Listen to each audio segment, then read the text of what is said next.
just in, you were looking at obviously a very disturbing live shot there. That is the World Trade Center, and we have unconfirmed reports this morning that a plane has crashed into one of the towers of the World Trade Center. CNN Center right now is just beginning. Oh, there's another one. Another plane just hit. Right? Oh my God! Another plane. Slowly right now. You got people running up the street. And there is smoke pouring out the Pentagon. It would appear that there Man, people are jumping out the windows. Over there, they're jumping out the windows. Like The firemen assembled here, the police officers, FBI agents, and you can see the two towers. A huge explosion now, raining debris on all of us.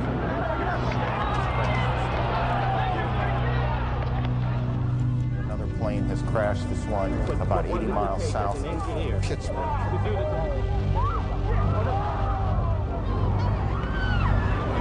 The second building that was hit by the plane has just completely collapsed. The entire building has just collapsed. It folded down on itself and it is not there anymore. Just landing only a few minutes ago at Andrews Air Force Base, returning to the White House, getting ready to address the nation around 9 p.m. Never imagined was going to occur on his watch was to test his leadership qualities. Good evening. Today, our fellow citizens, our way of life, our very freedom came under attack. Immediately following the first attack, I implemented our government's emergency response plans. I've directed the full resources of our intelligence and law enforcement communities to find those responsible and to bring them to justice. We will make no distinction between the terrorists who committed these acts and those who harbored them. Thank you. Good night, and God bless America.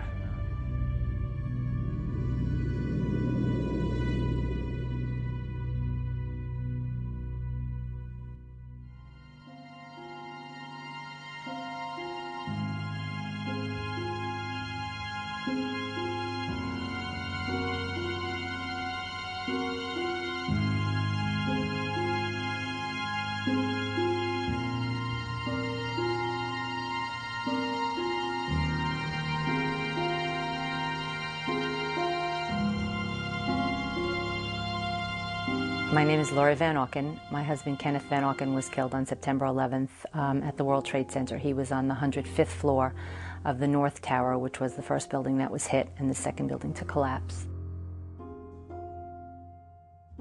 My name is Patricia Casaza. I lost my husband, John Casaza. He worked for Cantor Fitzgerald on the 104th floor of the first tower. My name is Mindy Kleinberg, and I lost my husband, Alan. He worked for Cantor Fitzgerald on the 104th floor of the North Tower. I got a message from him on the morning of September 11th saying that, I love you, I'm in the World Trade Center, the building was hit by something, I don't know if I'm going to get out, but I love you very much and I hope I see you later, bye. And I didn't make it to the phone on time to speak with him. I tried calling him back, and I was never able to reach him, so I never spoke to him again. I was actually doing laundry when I got a call from my husband. And he had thought that a bomb had gone off in his building. And by the time he had called me, he had checked all those avenues and said that you know, the floor is already filling up with a thick black smoke, and I don't think we're going to make it. He said, you know, I love you. Tell John that I love him, our son. On September 11th, 2001, 2,972 people from more than 80 countries were killed, leaving thousands of loved ones behind. While grieving continued for many, some began to move beyond their personal pain. My husband's service was in October, and then I think I went into angry mode, and that's when I started to question everything. I spent a lot of time on the computer. I started reading every single article that I could get my hands on. I mean, there was no sleeping at the beginning because We were grieving, it was hard to lay down, so I would spend all night just researching. I want to meet with the NSA, CIA, and the FBI together in one room. Out of the many who were researching on their own, 4 widowed mothers found each other. New Jersey residents Mindy Kleinberg, Patty Casaza, Lori Van Auken, along with Kristen Breitweiser, became known as the Jersey Girls. We became friends and like-minded. We all had questions. We all had questions, and we wanted answers. At the top of the family's growing list of questions, why had the U.S. military defenses failed to stop any of the 4 hijacked planes? The FAA alerted U.S. air defense units of a possible hijacking at 8:38 Tuesday morning. The last plane was reported to have crashed in Pennsylvania just after 10 a.m. That's almost 2 hours, you know, where planes were flying around the skies of the United States with no military response. Coming across an article in a Canadian paper, the Jersey widows learned it had been a routine for NORAD, the military apparatus in charge of air defense, to scramble fighters to intercept planes during suspected emergencies. Fatal accident involving a Learjet flying. The women recalled one such incident that was heavily reported in 1999. Just 25 minutes into the flight, controllers lost radio contact with the pilots, and an Air Force F-16 on a training mission was sent to take a look. Ultimately, 6 military jets gave chase. The plane was tracked by the FAA on radar. At high levels, the military, even the White House, discussed what to do. Tell me what the difference was between those times and the day of September 11th. They wondered about the lack of immediate response by the president and his Secret Service detail. President Bush was in a Florida elementary school classroom that morning, where he sat for more than 7 minutes after being informed of the second attack. The Secret Service has an arrangement with the FAA. They had open lines after the World Trade Center. Tracking it by radar. And under these circumstances, they just move. They don't say, sir, or ask politely. They came in and said, sir, we have to leave immediately. And grabbed me and literally grabbed you and moved you, yeah. Immediately following the first attack, I implemented our government's emergency response plans. If people fell down on the jobs by not informing those who were in leadership positions, who had the power to do something, why were we not looking at what our protocols were there so that we could fix it going forward?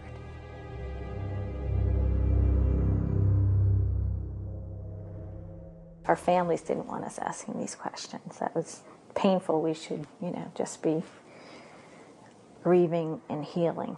Well, part of our healing process is finding out exactly what happened. We really were looking for answers feverishly at the beginning, and there was very little information being put out through the major media that answered our questions. There were just more questions. Every time we would look into something, we'd have more questions. One article led to a question that begat another question that begat another question, and when you couldn't thread them together and you couldn't come to an answer that made sense, you know, we started to catalog our questions. The families raised questions about the track record of the FBI and the elusive search for justice after 9/11. I've directed the full resources of our intelligence and law enforcement communities to find those responsible and to bring them to justice. Throughout the week after the attack, there were numerous accounts that the hijackers had a large number of accomplices in the United States. 75 individuals who are currently detained, over 480 people arrested, nearly 1,000 individuals. The families waited for the 9/11 trials to begin, but they never came. After the public spectacle of roundups, the Justice Department quietly let the suspects go, one by one. A year later, the families would learn that only 6 of the original detainees were still in custody, and none had been charged with any terrorist act. The FBI continuously was changing agents who were on the investigation. I mean, when you're trying to connect the dots, you need continuity. Journalist Gail Sheehy spent months with the 4 widows. I mean, they wanted to find that more was done and was going to be done, but they kept finding that less was being done. We printed articles, copied them. By November, it had become the sense among most 9/11 families that an independent investigation would be necessary to do what the Justice Department and the news media seemed unwilling to do. We felt that the country was at risk from terrorists and from incompetence, and maybe worse.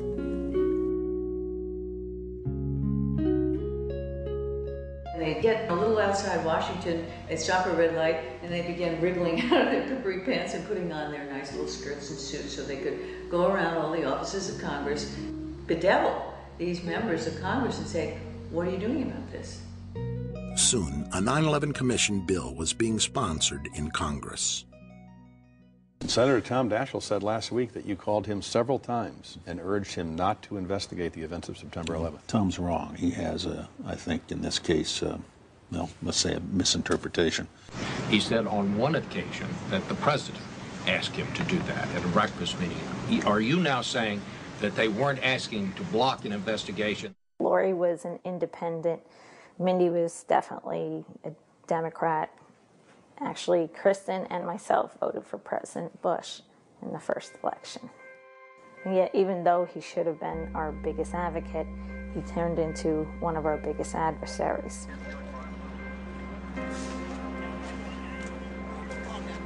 We still don't know what happened in those buildings. The Jersey widows were not the only ones seeking answers and becoming frustrated. In New York, Sally Reagan-Hard, who had lost her firefighter son Christian in the building's collapse, was forming the Skyscraper Safety Campaign. The 911 emergency tapes and recordings, plus 500 interviews done with the fire department right after 9/11. All that material has been withheld from the public. Sally partnered with widow Monica Gabrielle, who lost her husband Richard at the World Trade Center. Why did the buildings fall? How could skyscrapers just like crumple to the ground in 10 seconds? Never before or since had fire caused a steel-frame building to collapse. World Trade Center Building Number 7, never hit by an airplane, also collapsed that evening. Building 7 ablaze at the moment and apparently getting ready to collapse.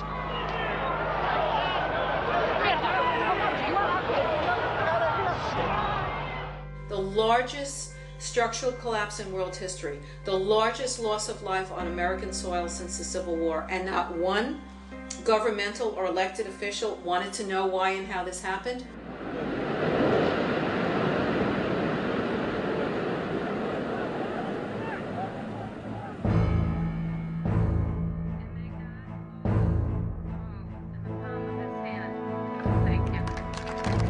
Realizing strength in numbers, 9/11 families rallied at the Capitol to press for answers. We need a full independent investigation. We must ask the tough questions and seek out the difficult answers. We must, as a country, grow and be made stronger and safer by the bitter lessons learned on September 11th. We are asking you, America, to stand behind us. Please. I was terrified to talk in front of anybody. This is not something that any one of us had ever done before. The rally united once isolated families. Bob McIlvain, who lost his son Bobby, came from Philadelphia to join the group. Being down Philly, it's like you're out of the loop. I was floundering by myself, just talking to people, trying to find anyone. That was the first time we all got together in a new direction to push for the commission. Sharing many of the same questions and concerns, a coalition of family members began to take form. Its goal, a formal investigation. Call your congressman. Tell them that you want to be safe. An investigation must not interfere with the ongoing efforts to prevent the next attack. Frustrated with the attitude of the White House and seeming lack of interest from the public, the family members began actively seeking support from the news media. And given the persistence of the media's focus on pain and suffering, it was not difficult for the Jersey widows to get their attention. You know, it was my private pain and my private story, and I really did not want to share that. But we made a conscious decision that we would start to say to them, okay, well, I will tell you about me personally if you talk about the fact that there's not an investigation. I'm joined right now by 4 women who lost their husbands in the attacks. Kristen Breitweiser is one of 4 New Jersey widows who lost. These women banded together after their husbands were killed, and now they're leading a campaign to find out exactly how did 9/11 happen. And finally, the media began to report on our activities, not just the activities of the administration. Look forward to the president and the vice president going to both come in there. To go on any show is not easy, but you needed the public pressure in order to make anything happen in Washington. I mean, they need huge public pressure to move them. President Bush signed legislation today creating an independent commission to investigate the September 11th attack on America. Buckling under pressure, the White House was finally agreeing to a deal. But in a stunning series of revelations, it soon appeared that the White House was stacking the odds against an investigation it had not wanted in the first place.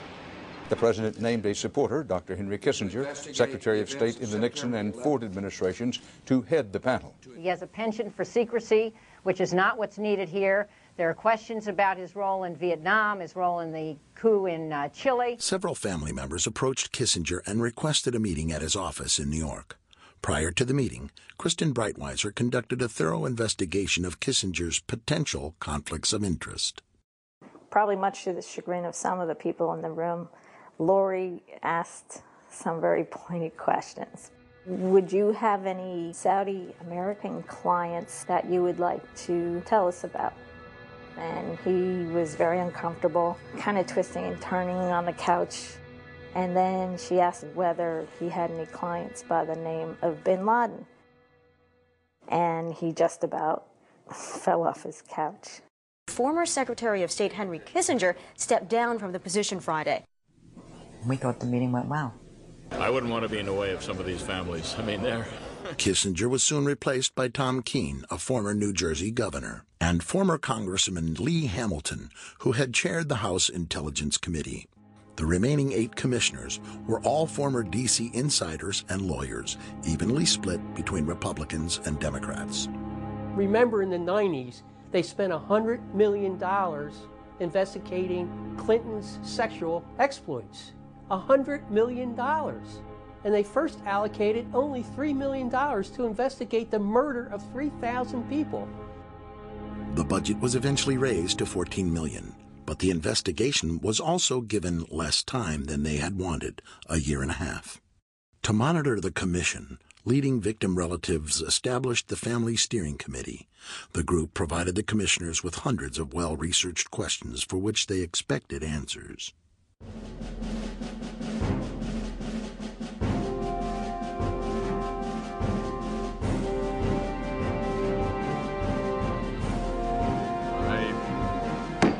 That's the official start of our first public hearing of what is going to be an extraordinarily difficult and important job.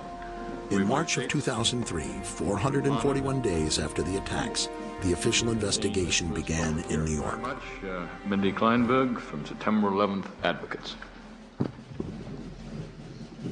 On the morning of September 11th, my 3-year-old son Sam and I walked Jacob 10 and Lauren 7 to the bus stop at about 8:40 a.m. Brad was 24 years old and the oldest of our 3 sons. Family Steering Committee members were among the first to testify before the commission. Hey Mom, it's Brad. Just wanted to call and let you know, I'm sure that you heard, or maybe you haven't heard, that a plane crashed into World Trade Center 1. We're fine, we're in World Trade Center 2. I'm obviously alive and well over here, but obviously a pretty scary experience. I saw a guy fall out of probably the 91st story all the way down. So you're welcome to give a call here. I think we'll be here all day. I'm not sure if the firm's going to shut down for the day or what, but give me a call back. I called Dad to let him know. Love you. Welcome, Mayor Michael Bloomberg of the City of New York. From the outset, many families were concerned by how the investigation was being conducted. We begged and pleaded that people should be put under oath. At the beginning, they were not. Will describe our city government. As the hearings progressed, the families were becoming more and more frustrated by what they perceived as softball questioning from the commissioners. I've appreciated already his remarks. We have certain questions that we, families, wrote for each of the people that were coming to testify today.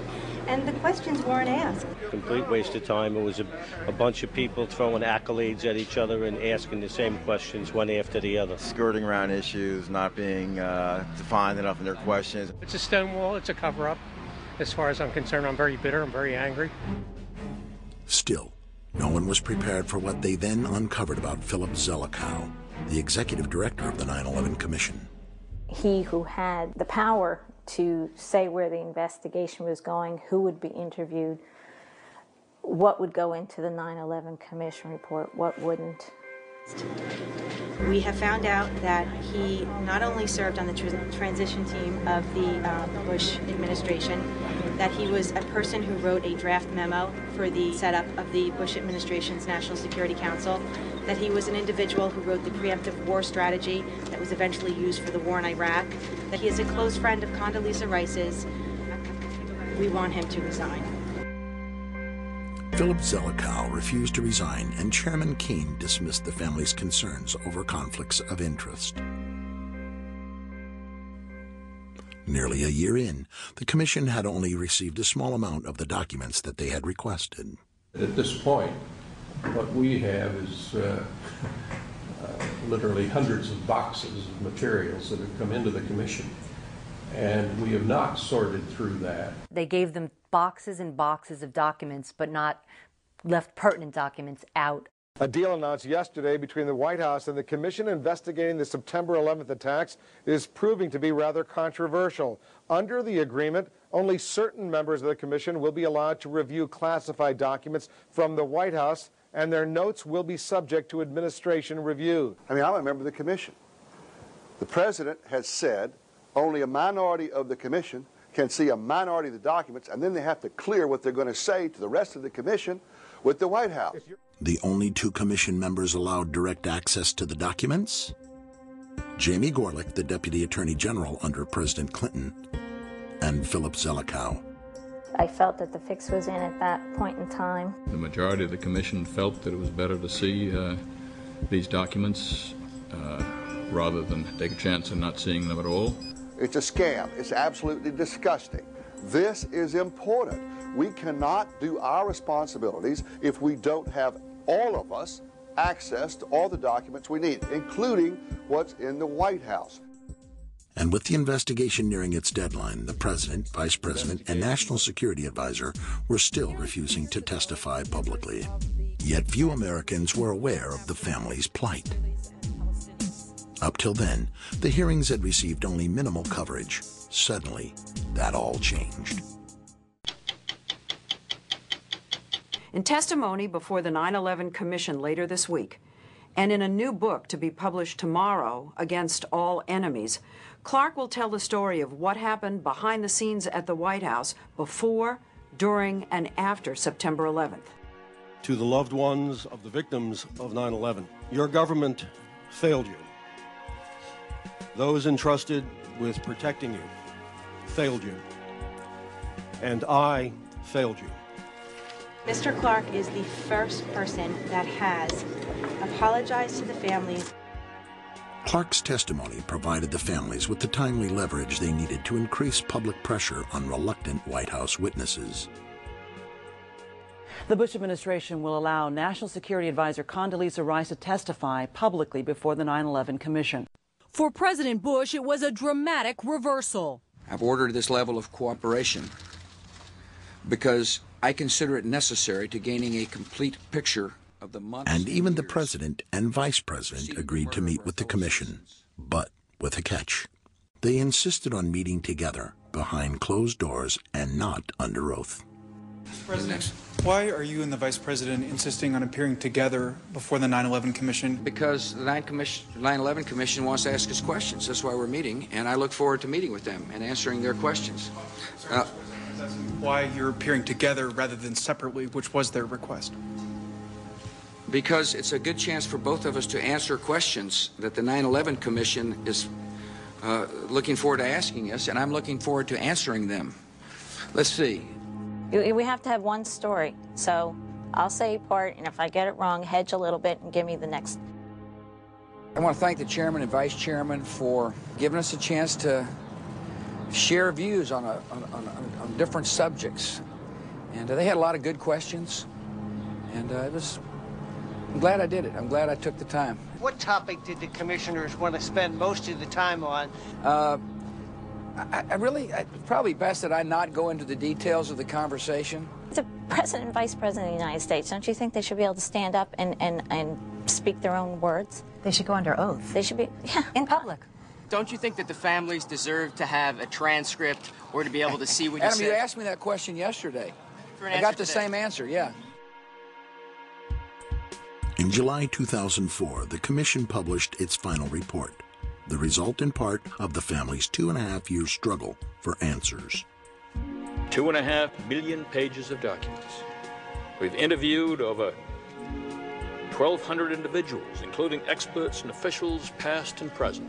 And you've produced a truly bipartisan report that honors the thousands who died on 9/11, honors their grieving family members.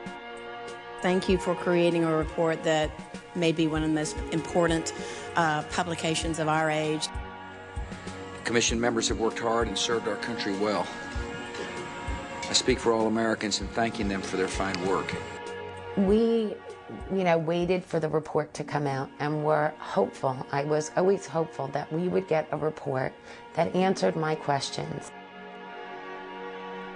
However, the Commission report failed to meet many of the family's expectations and concluded that 9/11 was merely a failure of imagination. The percentage of the questions that got answered was very, very low. I'd say maybe 30% got touched upon, 70% didn't. The stuff that's included is the stuff that they really didn't have too much choice in including because they knew what we knew. You can do an investigation, and if you don't really want to research an area, you just don't look at it. If you don't ask them all the questions or you don't let them tell you the whole story, then you could write a report based on half truths.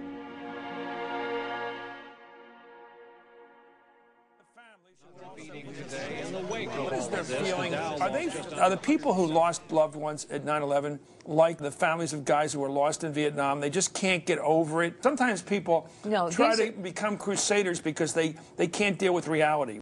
The families, I think, have to understand that it's virtually impossible to conceive of any way in which these attacks could have been stopped, even had the best things happened.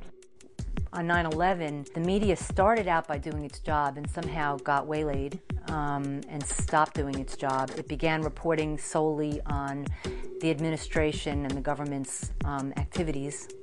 The news media, while yielding a fact here, a fact there, failed again and again to connect the dots. The one thing that I personally was hoping for was another Woodward and Bernstein with regard to 9/11. Anyone that was willing to put their teeth into this. The families discovered a website created by independent investigator Paul Thompson. His complete 9/11 timeline, an innovative internet research tool, stitches together information from over 7,000 mainstream news stories. It was all our binders, but laid out beautifully online, and he had the ability to connect the dots. He would put a time up there and then he would back it up with mainstream media sources so you could understand why there were discrepancies in the timeline. Flight 93 crashed at 10:03, but the seismic data says 10:06. And then he'd have a link so you could see the seismic data. The whole mystique of intelligence is that you acquire this very valuable information covertly. If the truth be told, about 80% of any of what the information that one needs is available in open source materials. Thompson's work soon gained mainstream media exposure. Paul Thompson's timeline is based on public documentation of what we know, what the world knows about 9/11. James Ridgway was among the first to bring attention to Paul Thompson's timeline.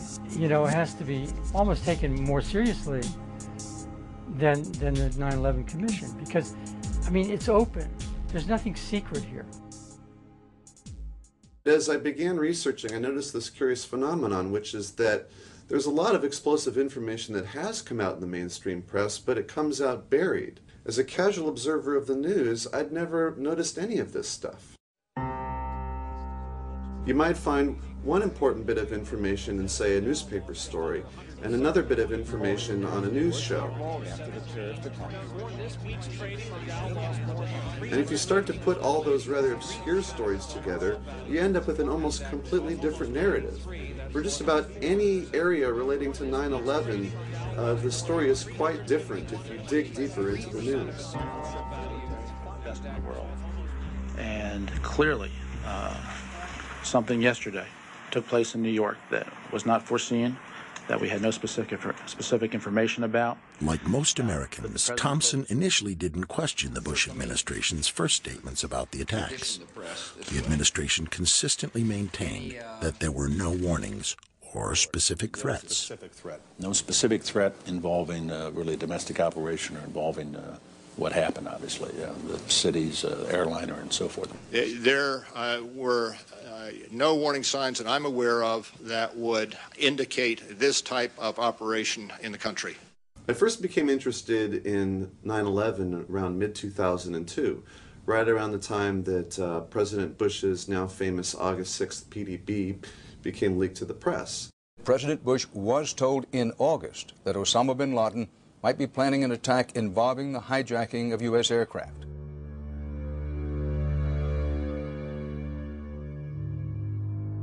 Dan, it was a revelation that the White House had no intention of making public, and officials spent the entire day in full damage control. I don't think anybody could have predicted that they would try to use an airplane as a missile, a hijacked airplane as a missile. Nobody in our government, at least, and I don't think the prior government that could envision flying airplanes into buildings on such a massive scale.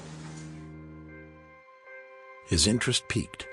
Thompson began to search for news stories that might help him determine exactly how aware the White House had been of al-Qaeda's desire to use planes as weapons.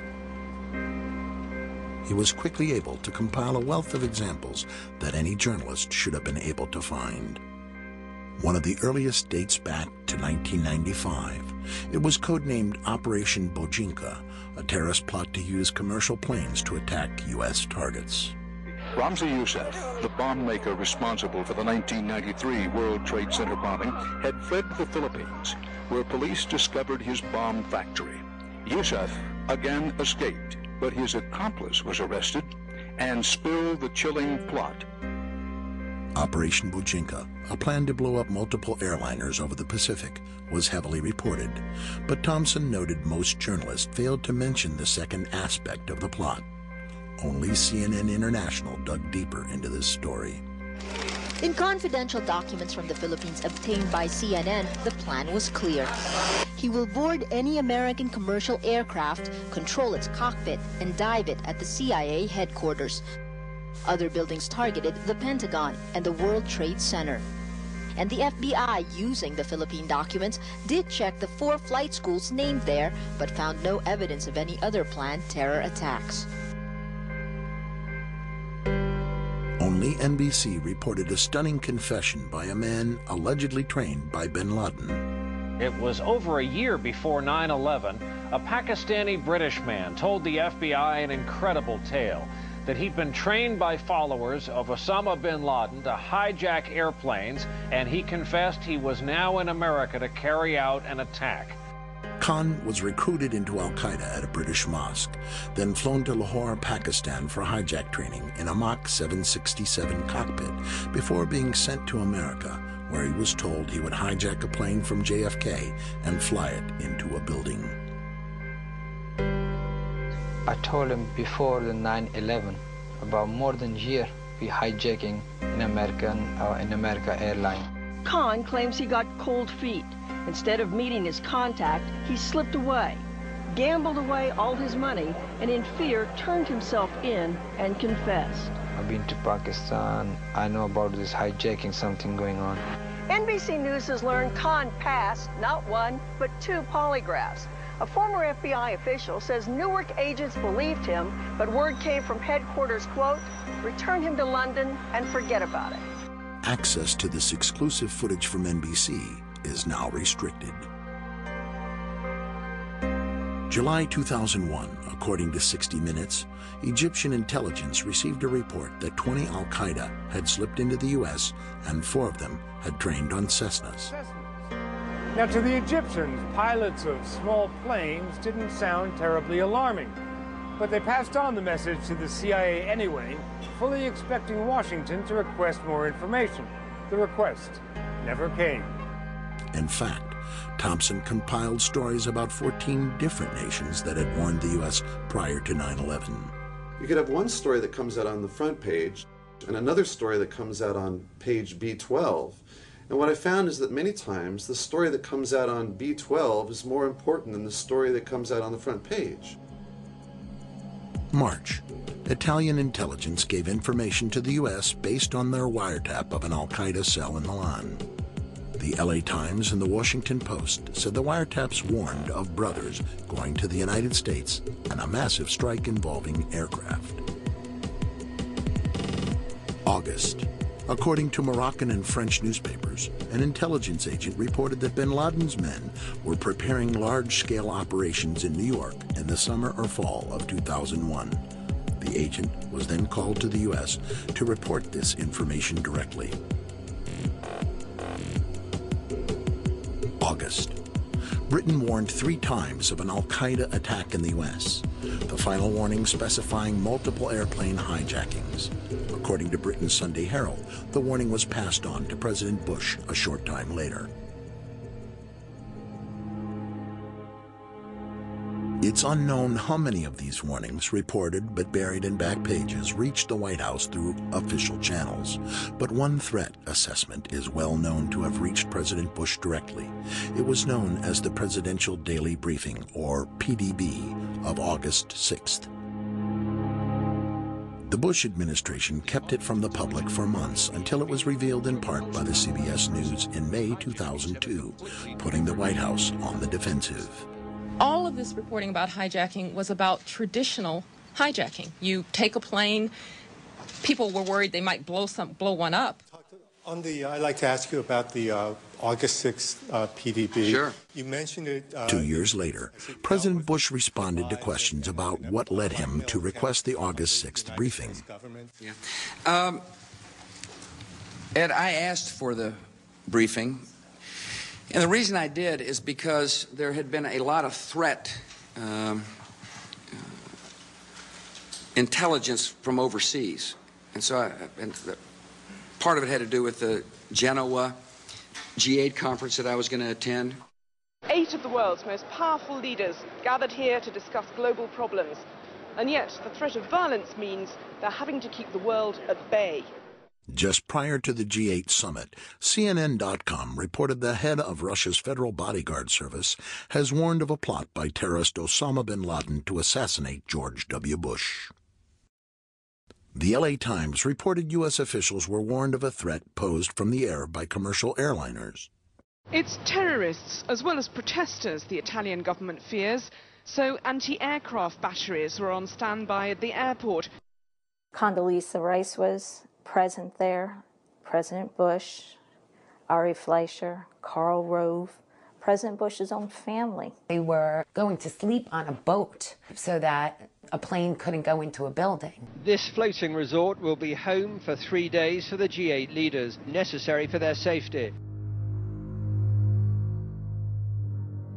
If the August 6 PDB was prompted by a threat from the air in Genoa, clearly President Bush, his spokesperson Ari Fleischer, and his national security advisor Condi Rice were more than aware of the threat of planes as weapons, but the news media appeared to miss the lead. You have information about simultaneous hijackings. No specific threat. Planes being used as weapons. I don't think anybody could have predicted. Specific targets, including mentions of Pentagon, World Trade Center. Nobody in our government, at least, and I don't think the prior government could envision flying airplanes into buildings.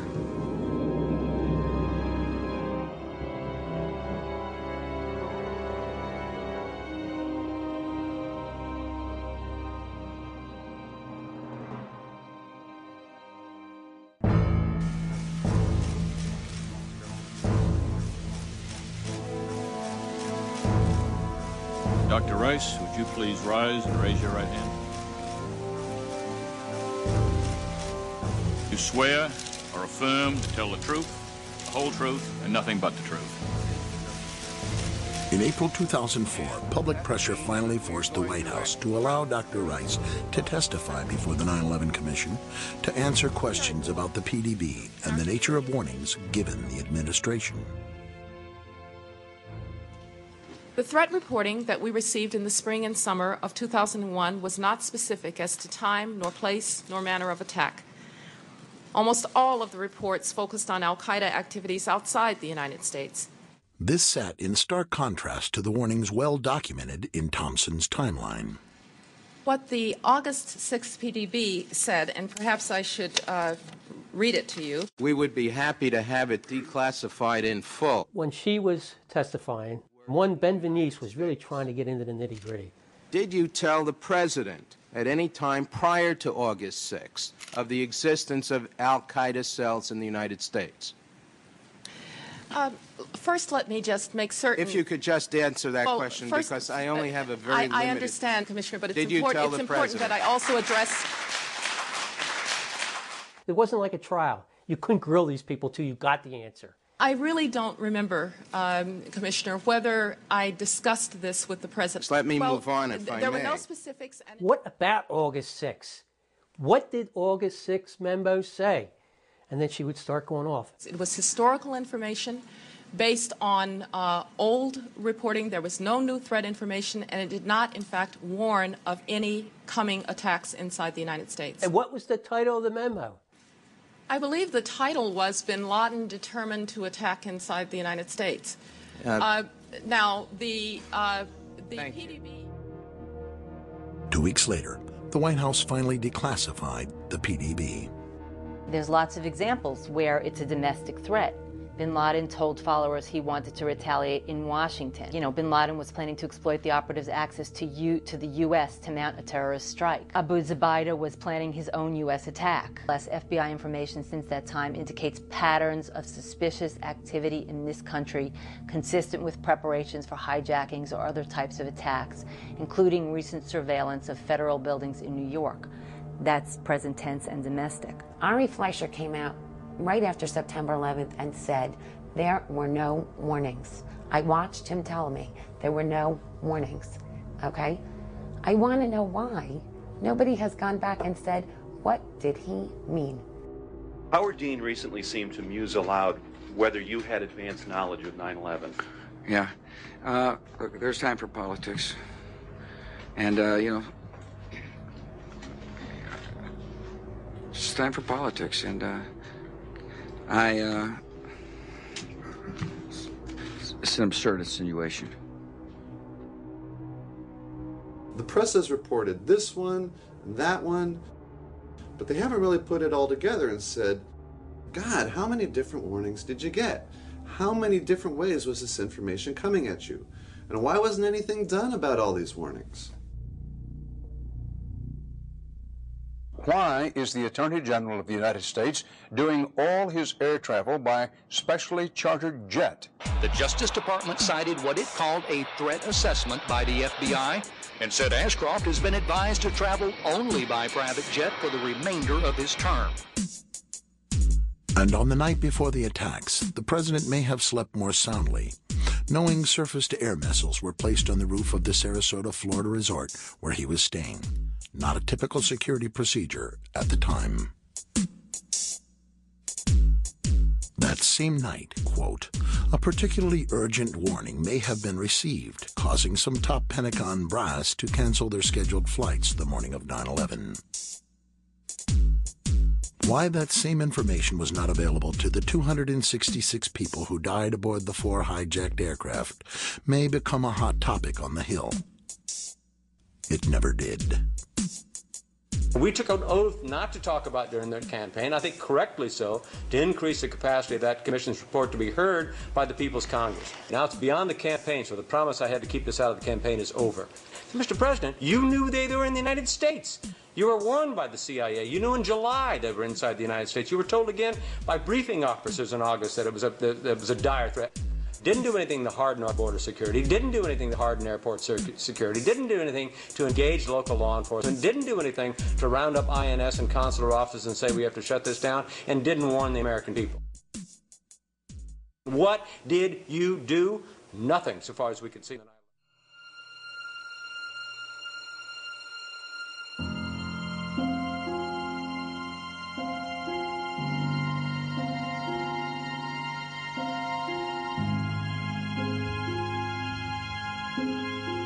The government first said there were no warnings.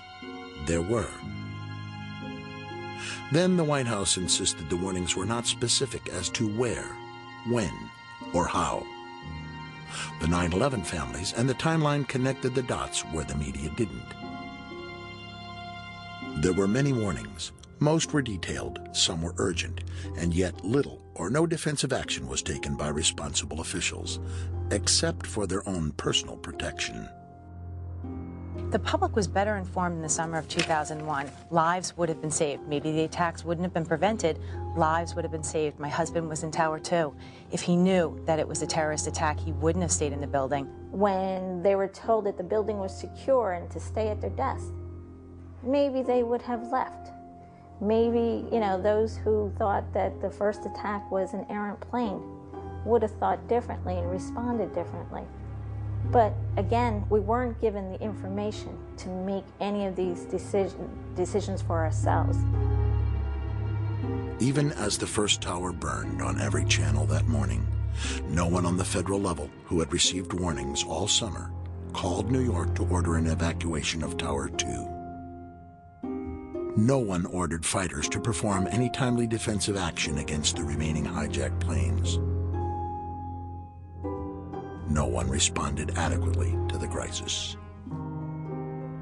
It has been said that the intelligence agencies have to be right 100% of the time, and the terrorists only have to get lucky once. This explanation for the devastating attacks of September 11th, simple on its face, is wrong in its value. Because the 9/11 terrorists were not just lucky once. They were lucky over and over again. When you have this repeated pattern of broken protocols, broken laws, broken communication, one cannot still call it luck. If at some point we don't look to hold the individuals accountable for not doing their jobs properly, then how can we ever expect for terrorists to not get lucky again?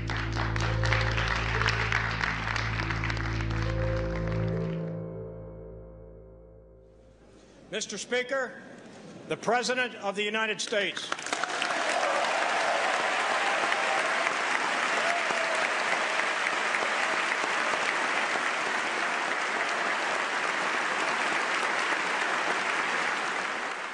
On September the 11th, enemies of freedom committed an act of war against our country. And tonight, the United States of America makes the following demands on the Taliban. Deliver to United States authorities all the leaders of al-Qaeda who hide in your land. The Taliban must act, and act immediately. They will hand over the terrorists, where they will share in their fate.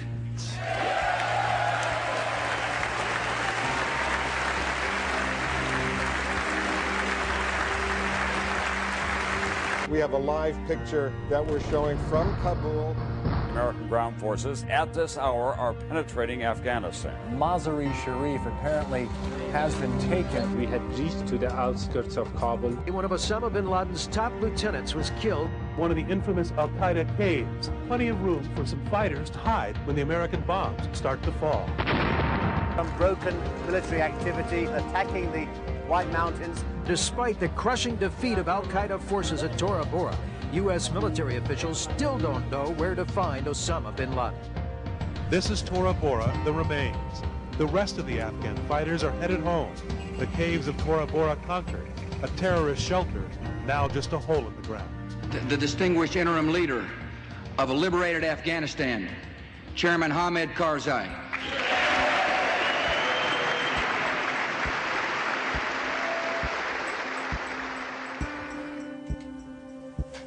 America's apparently clear military victory in Afghanistan was not so clear-cut to Paul Thompson.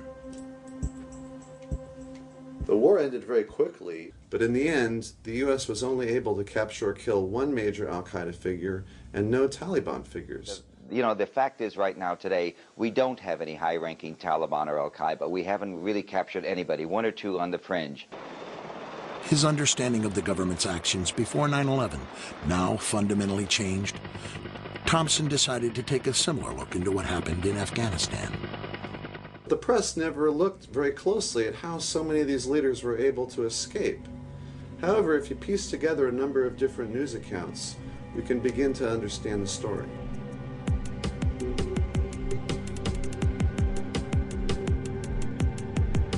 Early November, the London Times reported bin Laden's closest advisors all escaped in a late-night convoy from the Afghan capital of Kabul.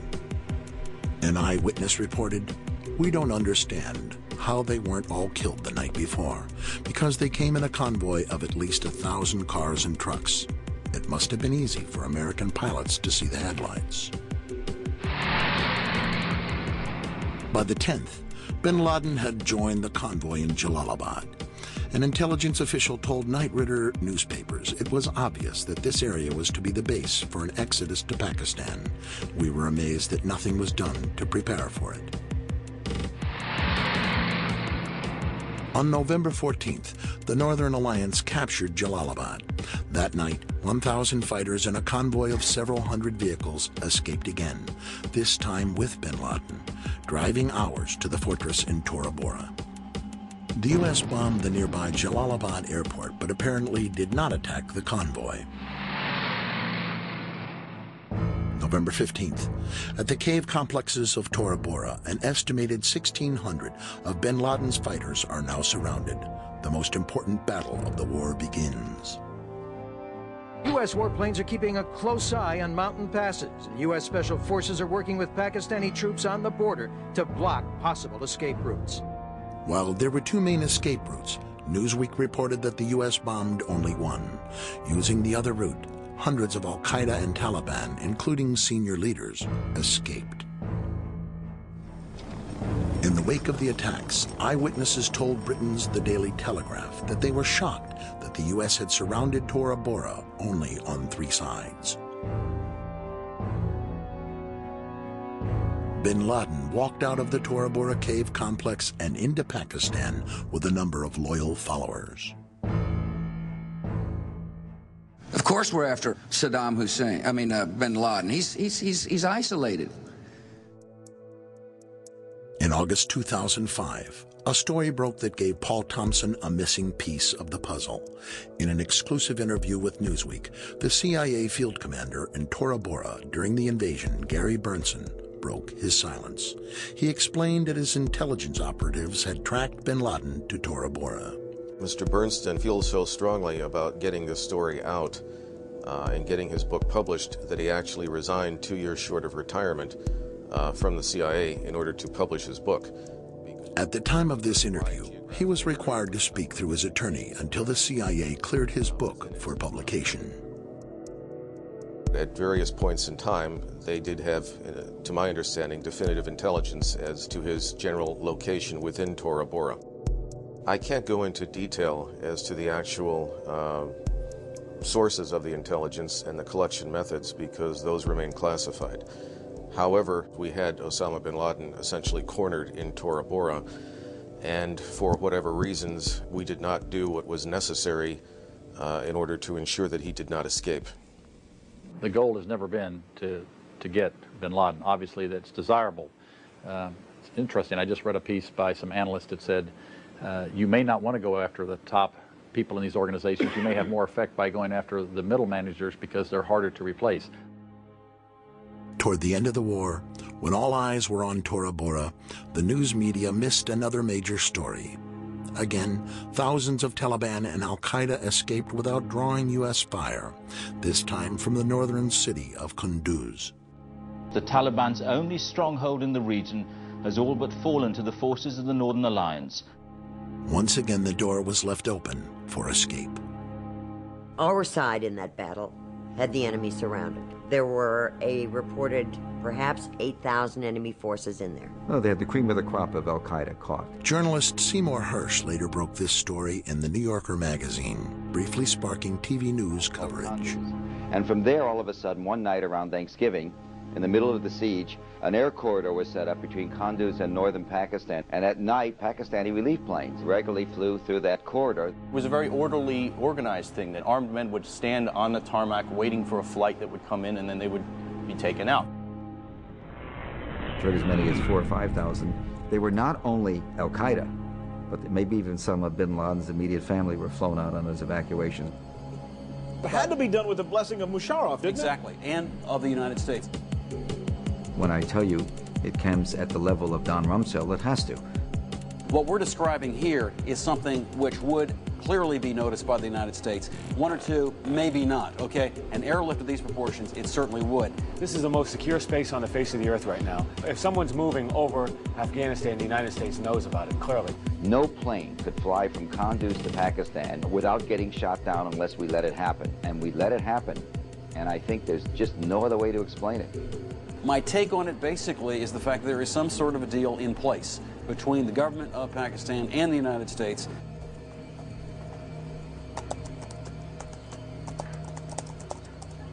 Intrigued, Thompson looked deeper into Pakistan.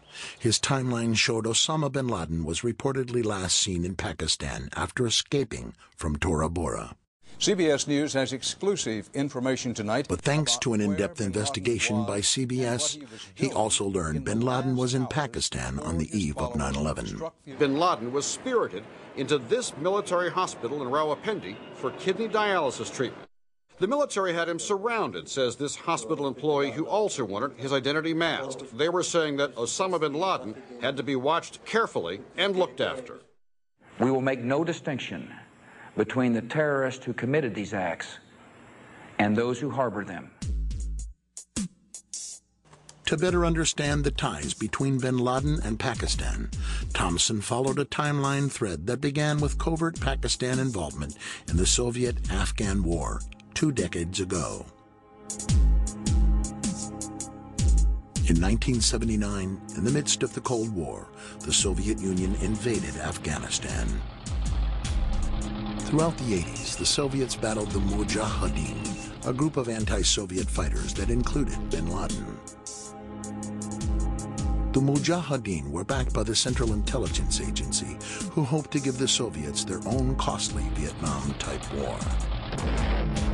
Rather than fund the Mujahideen directly, the CIA covertly channeled money through the Pakistani intelligence agency, the ISI. The Washington Post has published some of the definitive accounts of the conflicts. They helped create bin Laden and the roots of al-Qaeda during the Russian occupation of Afghanistan, when the American CIA and the intelligence services of Pakistan and Saudi Arabia created this group of people to fight the Russians in Afghanistan.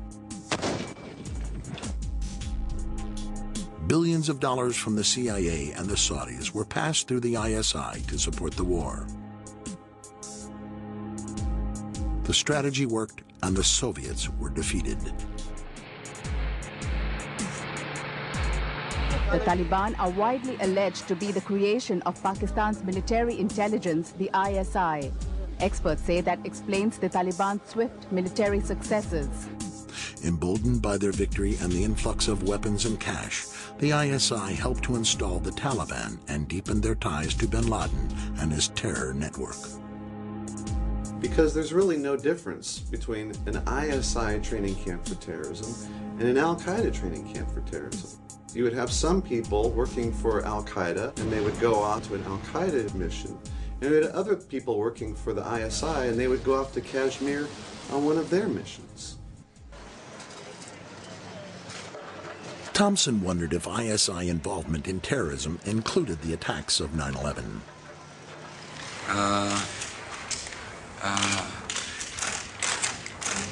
We will give the Pakistani government a chance to cooperate and to participate as we hunt down those people who committed this unbelievable, despicable act on America. What I am told by senior administration officials is the Pakistani government has promised to, quote, fully cooperate. The dictator of Pakistan, General Musharraf, came forward. Within days of the attacks, Pakistan was hailed as a major ally in the new war on terror. The White House seemed confident that al-Qaeda alone was behind 9/11. Will you release publicly a white paper which links him and his organization to this attack to put people at ease? We are hard at work bringing all the information together, intelligence information, law enforcement information, and I think in the near future we'll be able to put out a paper, a document that will describe quite clearly the evidence that we have. No, I think that there was just a misinterpretation of the exact words the Secretary used on the Sunday shows. I'm not aware of anybody who said white paper, and the Secretary didn't say anything about a white paper yesterday. You know, you're talking about actions in other parts of the world, and certainly you want the support of as many people around the world as possible. You know, I guess it seems as though you're asking everyone to trust you. I mean, logic tells you they couldn't have done it alone. This was a sophisticated plot. Bin Laden was not capable of doing this by himself and his group. So who was capable? Obviously, there has to be much more of an investigation in Pakistan. But on October 1st, the FBI discovered evidence linking the alleged hijackers and al-Qaeda by following a money trail that ended at Mohammed Atta in Florida. Suspected hijacker Mohammed Atta received wire transfers via Pakistan and then distributed the cash via money orders bought here in Florida. A senior law enforcement source tells CNN the man sending the money to Atta is believed to be Ahmed Umar Saeed Sheikh. He reportedly is controlling certain aspects of the financial transactions of the Al-Qaeda network. Once a standout student at the London School of Economics, the British-born son of Pakistani parents speaks 5 languages. The story made news in every major newspaper. With 9/11 paymaster identified as an alleged al-Qaeda moneyman, it seemed that the U.S. finally had its proof that al-Qaeda was involved. The U.S. war on terror could now move ahead. But what most of his post-9/11 reports about Omar Saeed Sheikh had failed to mention was that at the same time Sheikh dropped out of the London School of Economics to presumably join al-Qaeda. He had also joined the ISI. Arresting officer A.K. Jain says under questioning, Omar Sheikh admitted he was supported by the Pakistan government's intelligence service, the ISI. He had told me that. He admitted to you? Oh, yes. And after his release, it was very clear that he was provided protection and safe haven in Pakistan with the direct support, with the knowledge, and obviously with the connivance of the Pakistani intelligence. Only 2 days after the invasion of Afghanistan, the Times of India reported the FBI discovered credible evidence that $100,000 was wired to alleged hijacker Mohammed Atta by 9/11 paymaster Omar Saeed Sheikh on the orders of the ISI director, Lieutenant General Mahmoud Ahmed. Had that been the head of the Iraqi intelligence agency, do you think we would have heard of it? You have to understand that Lieutenant General Mahmoud Ahmed was a key player. William Pepper is an international lawyer and consultant to the Pakistani government. Indian state intelligence came upon this transfer. It was then that the Times of India was able to get this information. And the FBI got involved in this whole situation because this was now becoming very public as a result of the Indian investigation. Though the evidence was never publicly disclosed, Indian intelligence claimed that the FBI had privately confirmed the story to them, and it soon made every major Indian newspaper. In the U.S., only a single news outlet even mentioned the allegation. The information was reported as an Internet-only story on the editorial section of the Wall Street Journal website. It had this cutesy title, but it contained this completely explosive information. After the Times of India story broke, Paymaster Omar Saeed Sheikh was no longer the apparent proof that al-Qaeda was the sole sponsor of the attacks. Instead, Saeed Sheikh, acting on the orders of the ISI, appeared to be the smoking gun of Pakistani involvement in 9/11. And instantly, within that day, basically, Saeed Sheikh becomes persona non grata. And then a whole bunch of other people are put forth as the paymaster. Over the next several months, authorities began confusing the news media with a bewildering variety of alternate names for the paymaster, each sounding similar to Omar Saeed Sheikh. No, it's this guy. No, it's this guy. They keep changing the story about who the guy is, and it becomes hard to keep track. By the one-year anniversary of 9/11, Newsweek had concluded that the paymaster remains almost a total mystery. The 9/11 Commission would ultimately conclude that the question of who financed the attacks is of little practical significance.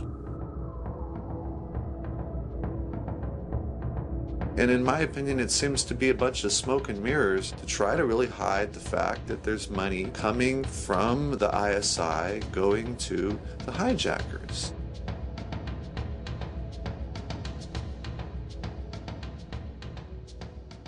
If we were really going after the people who sponsored al-Qaeda, wouldn't we be bombing Pakistan? Are we better off in Pakistan or in Iraq in terms of beating terrorism? I would say to you, if you'd ask me that question, I would say, no question. Let's forget about Iraq and let's focus on Pakistan.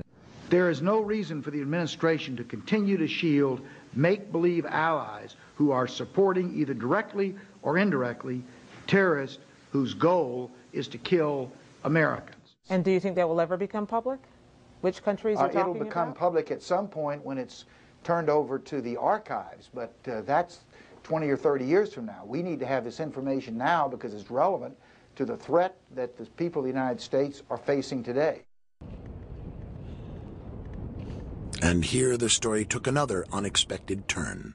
Several top news sources had all reported that the Pakistani ISI director had actually been in Washington for a rare visit during the week of September 11th. Yes. Are you aware of the reports at the time that ISI chief was in Washington on September 11 and on September 10th, $100,000 was wired from Pakistan to these groups here in this area? And why he was here? Was meeting with you or anybody in the administration? I have not seen that report, and he was certainly not meeting with me. Yes? LA Weekly reported that on the very evening of September 11th, U.S. State Department officials began negotiating the terms of the U.S.-Pakistani partnership with ISI Director Mahmoud Ahmed, the very man who was alleged to have ordered the wire transfer to Muhammad Atta. The talks continued over the next several days before the Lieutenant General returned to Pakistan on September 14th.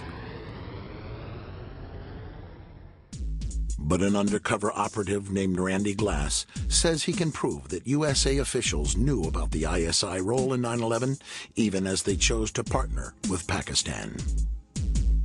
The revelation came in yet another largely overlooked story, this one reported by Dateline NBC. Con man turned undercover operative Randy Glass was infiltrating a terrorist arms buying network layer by layer. Former conman Glass was part of a 1999 government sting called Operation Diamondback, a 2.5-year investigation by the FBI and the Bureau of Alcohol, Tobacco, and Firearms. On July 22, 1999, Glass flew to New York for a meeting here at the trendy Tribeca Grill. It was dinner for four. Glass, his first contact, Dia Moishan, the Jersey City businessman Mike Malik, and the mystery man, R.G. Abbas. You know who supplies him with money? Who? Yeah. Glass was wearing a wire. Mixed in with the dinner crowd were agents from the FBI's terrorism task force. Basically, what he told me was they were interested in purchasing a large amount of sophisticated weapon systems. And who was Abbas representing in this? Abbas was represented to me as being an ISI agent. And this is where the stakes really get high, because if Abbas was telling the truth, Randy Glass and the feds were about to cut an illegal weapons deal with a Pakistani intelligence operative linked to terrorists. The story of Randy Glass never seemed to quite catch on. If you ask most people, have you heard about this? Have you heard about Randy Glass? They haven't heard about it. Earlier today, Perhaps the story failed to spark the public imagination because the most dramatic revelation ended up on Dateline's cutting room floor. I had been threatened by FBI agent Steve Brodowski that if I mentioned any of that, I would be charged with obstruction of justice. 2 months later, the Palm Beach Post ran this story. During the course of the conversation, I asked him exactly what his intentions were. After dinner, as we walked outside, he pointed in the direction of the World Trade Center and said, "Those towers are coming down."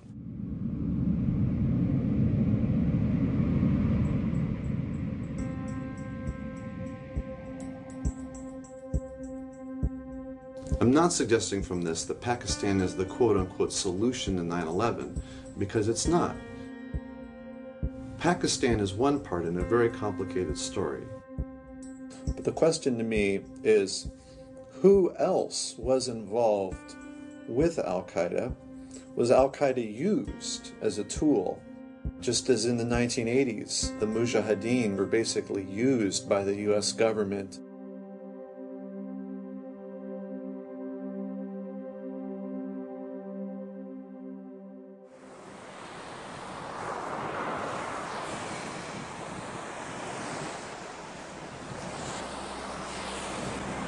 In August 2004, after the 9/11 Commission had disappointed so many of the families with its report, Paul Thompson's completed timeline was published as a book by HarperCollins.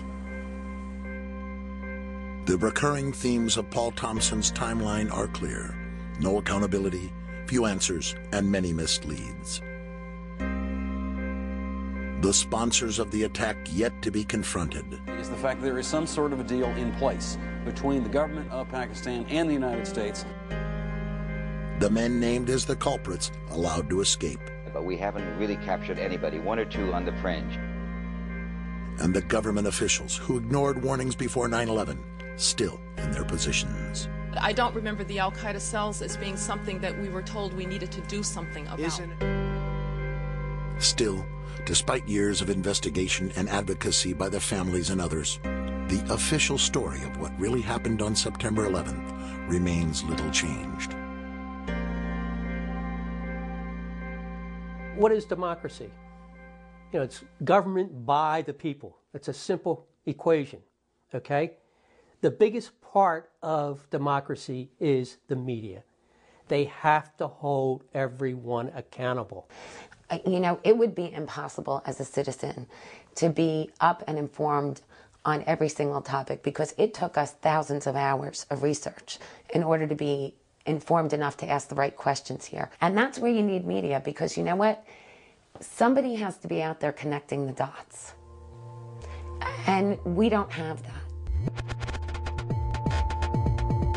Good morning, everyone. Thank you very much, Diane and Charlie. Please don't go away, because I think news reporting has drastically changed since 9/11. Rebecca Abrams, an assignment editor with ABC News. The reporting now, there is always use of caution in how we cover a story. For those tuning to the internet rather than network news, online buzz about President Bush in the Florida classroom had started within weeks of the attacks. But most Americans remained unaware. For nearly 3 years, the footage gathered dust on newsroom shelves as the networks avoided the issue in their anniversary retrospectives. ABC News is going to be with you all day long, bringing you the events of the day, starting with the memorial here. They seemed to go out of their way to avoid exposing the president's lack of response. The president thought for second or two about getting up and walking out of the room, but the drill was coming to a close and he didn't want to alarm the children. Instead, Bush pauses, thanks the children. Thank you all so very much for showing me your reading skills. And heads for the empty classroom next door. This is Michael Moore.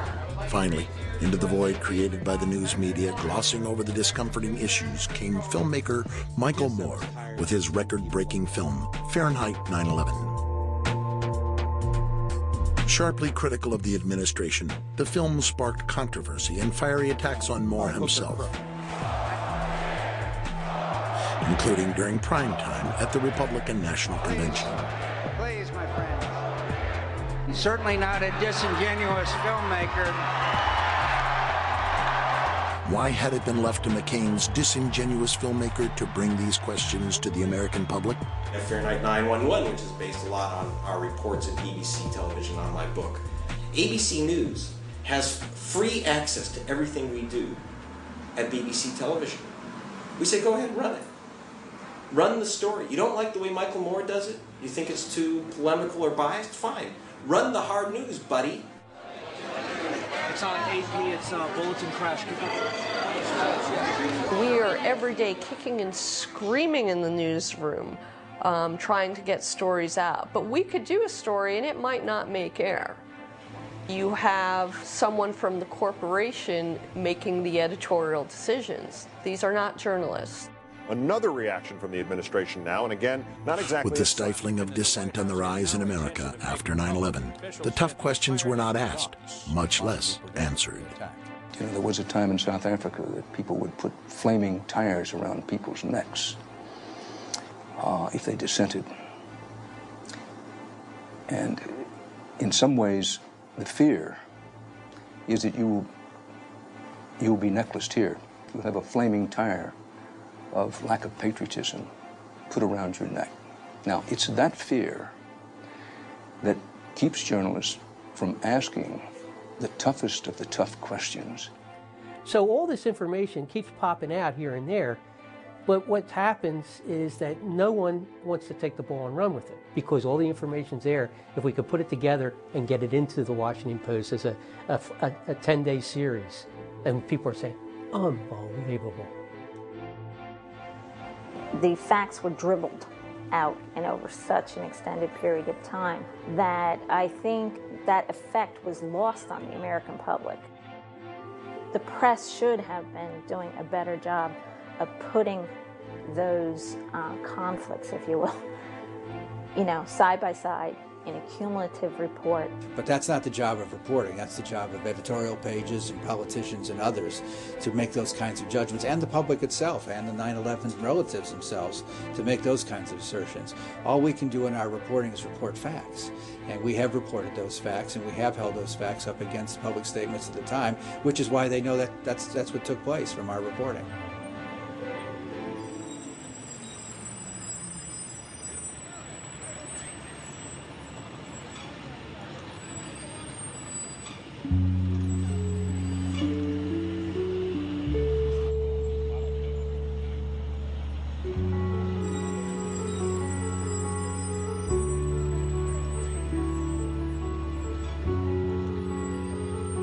This is a scandal of tremendous proportions. It makes Watergate look small. But there's a strange lack of interest of people both on the left and on the right. Nobody seems to want to uncover the truth and just follow leads wherever they may go, because I think that goes to a lot of really damaging places. Maybe we shouldn't have questioned whether or not President Nixon had any involvement in Watergate. Maybe we should have just accepted that story. Maybe we should have accepted the story that President Clinton had no involvement, had never had sex with that woman, Miss Lewinsky. So just because it's the official story of record does not mean that we should not delve further and to see if really that is the actual story. Yes, they lied. They all lied, whether consciously or unconsciously. It happened. Now we need to look into why they lied and what were the results of those lies. We can't have these wars, reorganize our way of life based on a false understanding of what 9/11 was. We have to go beyond the myth and get to the truth. We have to know. We have to. 9/11 was the biggest don't ask, don't tell. And if it wasn't for the families, we wouldn't have anything. And that's very frightening. We had to take this tragedy and do the best we could with our lives and with our country to try and make the people that are supposed to protect us do the right thing. What I really wanted to happen here is for my children to feel safe. I could have cared less who was in office. I wanted the truth, and I wanted what was wrong to be fixed. What we're left with after our journey is no answers, no accountability, and I've wasted 4 years of my life trying my damnedest, along with the other family members, to make sure this never happens again.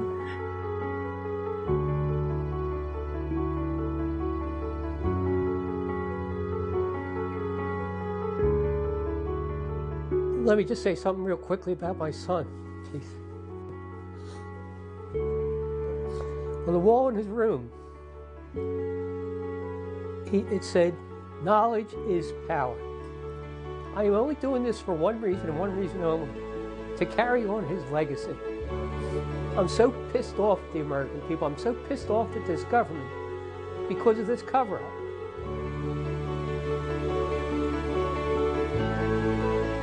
John Gerard Coughlin. Timothy J. Coughlin. Anne Marie Kramer. Christopher Seaton Kramer. And my big brother, Wade Brian Green. We miss you, we love you, and you are always in our hearts.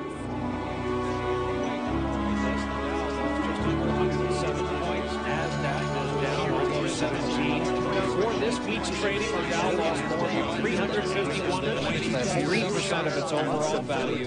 NASDAQ was off almost 93. That's more than a 4% drop for the week. We'll take a break here.